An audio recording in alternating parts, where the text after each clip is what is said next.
नमस्ते दोस्तों, दा उत्तम चैनल पर आपका फिर से स्वागत है। चलिए लेकर चलते हैं यूपी पुलिस का हिंदी जो है उसका प्रैक्टिस सेट है, तीसरा है। कौन सा है? ये तीसरा वाला है। जल्दी जल्दी सारे प्रश्नों को हल कर लेते हैं, ठीक है। सबसे पहले पैराग्राफ है, इसमें इस पैराग्राफ के बारे में बात करेंगे। पहले इसको पढ़ना है, उसके बाद इसके यहाँ पर उत्तर दिए हैं। चलिए जल्दी जल्दी पढ़ लेते हैं। शनि क्रमानुसार सौरमंडल का छठवां ग्रह है। कौन सा है? छठवां है, छठा है। यह बृहस्पति और यूरेनस के बीच की कक्षा में सूर्य की परिक्रमा करता है। बृहस्पति और यूरेनस के बीच की, ठीक है, परिक्रमा करता है। सूर्य से बृहस्पति ग्रह जितना दूर है लगभग उतना ही बृहस्पति से शनि ग्रह दूर है, ठीक है। ये समानता है, जितना दूर बृहस्पति से उतना ही शनि से, ठीक है। शनि ग्रह इतना बड़ा है कि इसमें हमारी 750 पृथ्वियाँ, ठीक है, समा सकती हैं, परंतु इस ग्रह का भार केवल 95 पृथ्वियों के बराबर है। कारण यह है कि शनि की द्रव्य राशि का औसत घनत्व बहुत कम है, ठीक है, पानी से भी कम है। अतः शनि ग्रह को पानी के किसी बहुत बड़े महासागर में डालना संभव हो तो यह उसमें डूबेगा नहीं, बल्कि तैरने लग जाएगा। सौरमंडल में सबसे कम घनत्व वाला पिंड शनि है, ठीक है। ये है, आइए इनके उत्तर देखते हैं। पहला प्रश्न है, शनि किसके बीच की कक्षा में सूर्य की परिक्रमा करता है? तो हमने बताया था, देखिए ये परिक्रमा कर रहे हैं, किस किसके बीच कर रहे हैं, तो यहाँ आपका उत्तर होगा क्या? बृहस्पति और यूरेनस। अगला प्रश्न है आपका, शनि की द्रव्य राशि का औसत घनत्व कम है, किससे? पानी से भी कम है। पानी में अगर डाल दिया जाए तो ये शनि जी तैरने लग जाएंगे, ठीक है। अगला प्रश्न है आपका, सौरमंडल में सबसे कम घनत्व वाला पिंड कौन सा है? तो ये है शनि। कौन से हैं? शनि है। अगला प्रश्न है, ये पैराग्राफ के अनुसार ही हम उत्तर दे रहे हैं। शनि में समा सकती हैं कितनी पृथ्वियाँ? कितनी हैं आप देखेंगे? 750 पृथ्वियाँ समा सकती हैं, जबकि घनत्व के हिसाब से 95 पृथ्वियों की बराबरी उसका वजन है। बता रहे हैं जो घनत्व उसका 95 के बराबर है, लेकिन आकार में कितना है? 95 पृथ्वियाँ वो अपने अंदर समा सकता है। तो उत्तर आपका कौन सा है? बी आंसर है आपका। पांचवा प्रश्न है आपका अगला, सौरमंडल में शनि का क्रम है, ठीक है, शनि का क्रम है कौन सा है? छठा, पैराग्राफ में दिया हुआ है। अब देखेंगे ये छठा प्रश्न है, ये उस पैराग्राफ से नहीं है, अलग से है। निम्न में प्रसिद्ध छायावादी लेखक का नाम बताएं, ठीक है। ये 4 ऑप्शन दिए हैं और इसमें उत्तर होगा आपका महादेवी वर्मा। आगे प्रश्न है आपका, हिंदी वर्णमाला में व्यंजनों की संख्या कितनी है? 7 का है बी। आगे है, अखियां हरि दर्शन की भूखी, कैसे रहे रूप रस रांची, यह बतिया सुन रूखी, ठीक है। तो 8वें का उत्तर होगा आपका बी, वियोग रस है। जहाँ पर क्या है, आप यहाँ दर्शन की क्या है? भूखी है, तो भूखी है, दुखी है, तो वियोग रस है। यहाँ पर क्या है, हम बोलते हैं ना, बहुत दिन से यार तुमको देखा नहीं, कब दर्शन होंगे आपके, तो दुख की बात कहता है आदमी, ठीक है, तो वियोग रस है यहाँ पे। 9वां प्रश्न है, मात्रा क्रम की दृष्टि से दोहा के ठीक विपरीत पढ़ने वाले छंद का क्या नाम है? तो ये महोदय हैं सोरठा, ठीक है, ये सोरठा है। 10वां प्रश्न है, खिली हुई हवा आई फिरकी सी आई चल रही है, ठीक है, फिरकी सी आई चल रही है। पंक्ति में अलंकार है, तो इस पंक्ति में अलंकार है उपमा, ठीक है। अगला प्रश्न है, घा का उच्चारण स्थान कौन सा है? ठीक है, का घा, ये जो कंठ वाले होते हैं ये वहाँ से का वर्ग में आता है, का कबूतर खा खरगोश गा गमला गागड़ी, ठीक है, अणा वाला जो आता है ये का कंठ में आते हैं, ठीक। अगला प्रश्न है, किस समास में दोनों पद मिलकर एक नया अर्थ प्रकट करते हैं? तो ये महोदय हैं, कौन है इनका नाम? बहुब्रीहि समास, ठीक है, ये अलग नया पहचान बनाते हैं अपनी। अगला प्रश्न है आपका,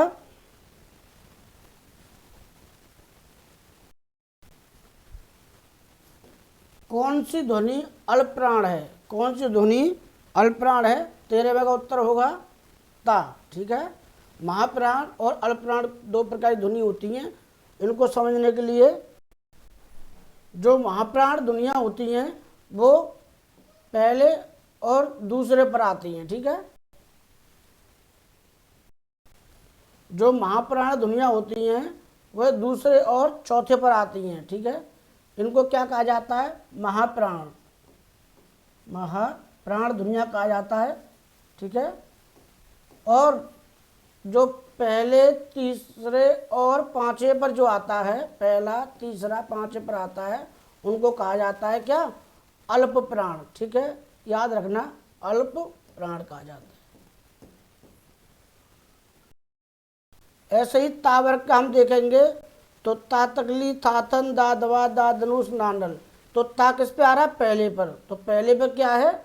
अल्प प्राण, ठीक है। तो यही पूछ रहा है अल्प प्राण कौन सी है, तो ता आपका उत्तर हो गया। 14वां प्रश्न है, राम हृदय जाके नहीं विपत्ति सुमंगलता है। राम हृदय जाके नहीं विपत्ति सुमंगलता है, इसमें कौन सा अनुप्रास है, ठीक है।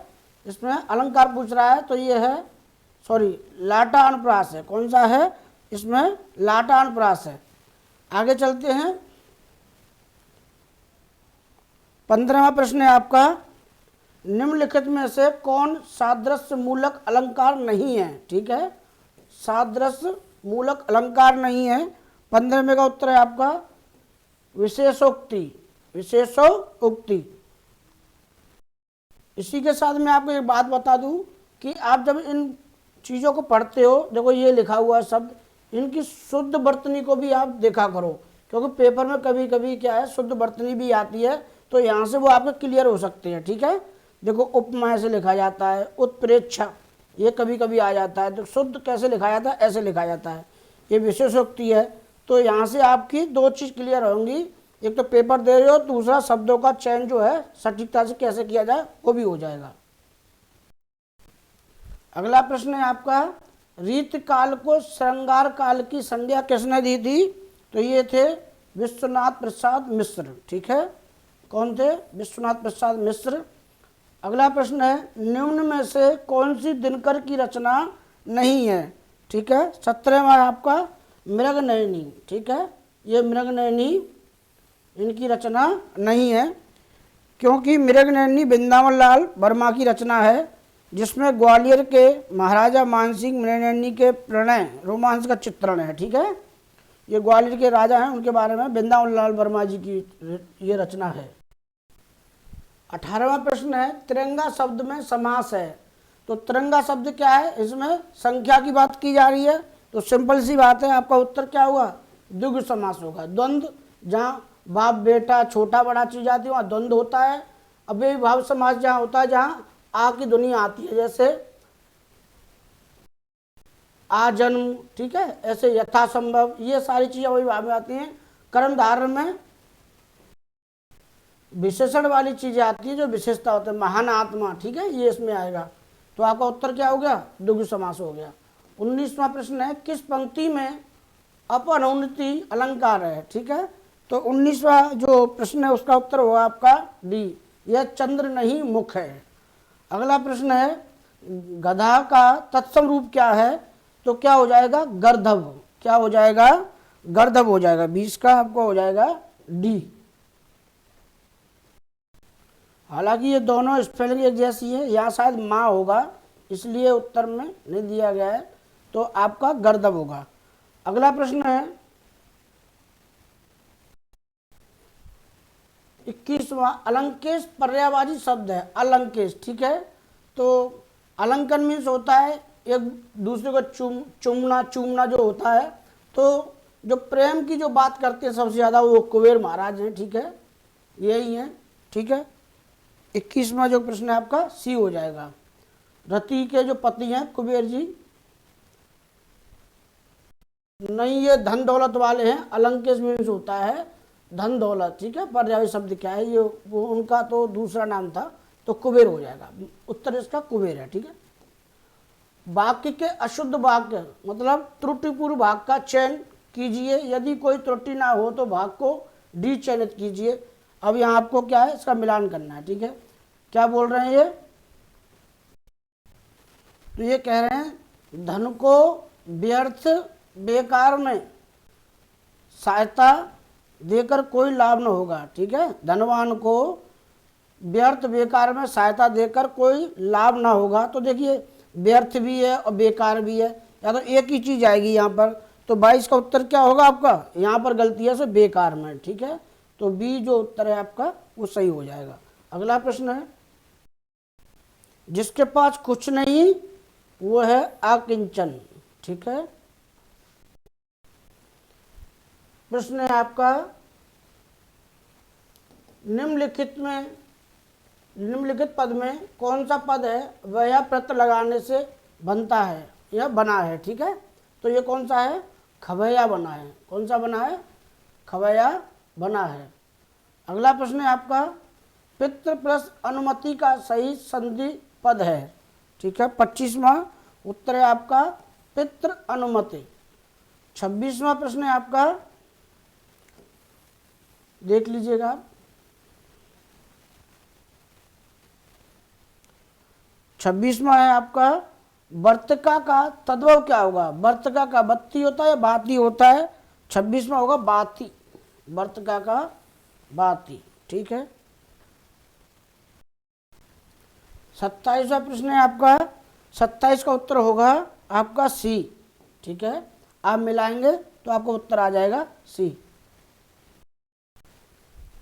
28वां, चाकू शब्द का बहुवचन क्या होगा। तो चाकू का क्या होगा, चाकू का चाकू ही रहेगा, ठीक है। 29वां है, परिश्रम शब्द का विलोम क्या होगा। तो परिश्रम का लोग क्या बोलते हैं, आप परिश्रम कर लो या फिर आराम कर लो, ठीक है। तो 29 का क्या होगा, विश्राम होगा, आराम का विश्राम हो जाता है। 29वां प्रश्न है आपका, मंगल भवन अमंगल हारी द्रवहु सो दशरथ अजर बिहारी। इस पंक्ति में किस छंद का प्रयोग हुआ है। तो भर भर के आ रहा है, हमने कह दिया कि अब की बार रामायण से जो चौपाई आएंगी उनमें से एक छंद आएगा। तो आप समझ लीजिए 30 का उत्तर क्या होगा आपका, चौपाई है ना। क्या है, चौपाई है, 16 मात्रा होती है चौपाई में। 30वां प्रश्न है, क्रिया का आधार सूचित करने वाला कारक कौन सा है। 31वें का आपका अधिकरण कारक, ठीक है। क्रिया का आधार सूचित करने वाला अधिकरण कारक। 32वां प्रश्न है आपका, ठाकुर शब्द का स्त्रीलिंग क्या होगा। तो ठाकुर का क्या हुआ, ठाकुरायन, ठीक है। क्या होगा, ठाकुरायन। तो यहाँ ठाकुरायन देखो यहाँ सही नहीं रहेगा, ठाकुरायन होता है, ठीक है। आप देख लीजिएगा, इसका उत्तर ठाकुरायन होगा, ठाकुरायन, ठीक है। 33वां प्रश्न है, ये सही है, ठाकुरायन सही लिखा हुआ शब्द है। आगे देखिए 33वां है, 33वें का होगा, जगन्नाथ में कौन सा संधि है। तो जगत प्लस नाथ, ये हो जाएगा व्यंजन संधि, ठीक है। 34वां प्रश्न है आपका, निम्नलिखित में से कर्मधारय समास किसमें है। तो हमने बोला था विशेषण वाली बात जहाँ जाती है, विशेषण वाली, नीलो उत्पलम, ठीक है। अगला प्रश्न है आपका, मेढ़की को जुकाम होना, बहुत बढ़िया। किसको जुकाम होना, मेढ़की को जुकाम होना। तो इसका जो अर्थ है वो है बिना योग्यता के योग्य होने का नखरा। भाई ये नखरा ही तो है, मेढ़की पानी में रहती है, पानी से मेढ़की जुकाम कैसे हो जाएगा। वैसे ही दिखा रही है मेढ़की अपने आप में। अगला प्रश्न है आपका, प्रति उत्पन्न शब्द में प्रयुक्त उपसर्ग क्या है। तो यहाँ प्रति प्लस उत्पन्न है, इसका जो विच्छेद है ये होगा प्रति। अगला प्रश्न है आपका, निम्नलिखित में से सही शब्द छांटिए। तो ये बहुत बार आया है, ये ऐसा नहीं पुलिस में PCS RO ARO इन सब में भर भर के आता है, ये कवित्री वाला शब्द ध्यान रखिएगा। अगला है 38वां, निम्नलिखित में से वाक्यों में से कौन सा वाक्य शुद्ध नहीं है, ठीक है, शुद्ध नहीं है। तो देखेंगे, शास्त्री जी की मृत्यु से हमें बड़ा दुख हुआ है, ठीक है। तो इसका उत्तर यही है, शास्त्री जी की मृत्यु से, या शास्त्री जी की, क्योंकि शुद्ध शब्द होगा, शास्त्री जी की मृत्यु से हमें बड़ा दुख हुआ। ये हा यहाँ नहीं आएगा, इसलिए यही वाक्य गलत है। चलिए यहीं पर समाप्त करते हैं। बहुत बहुत धन्यवाद। जय हिंद, जय भारत।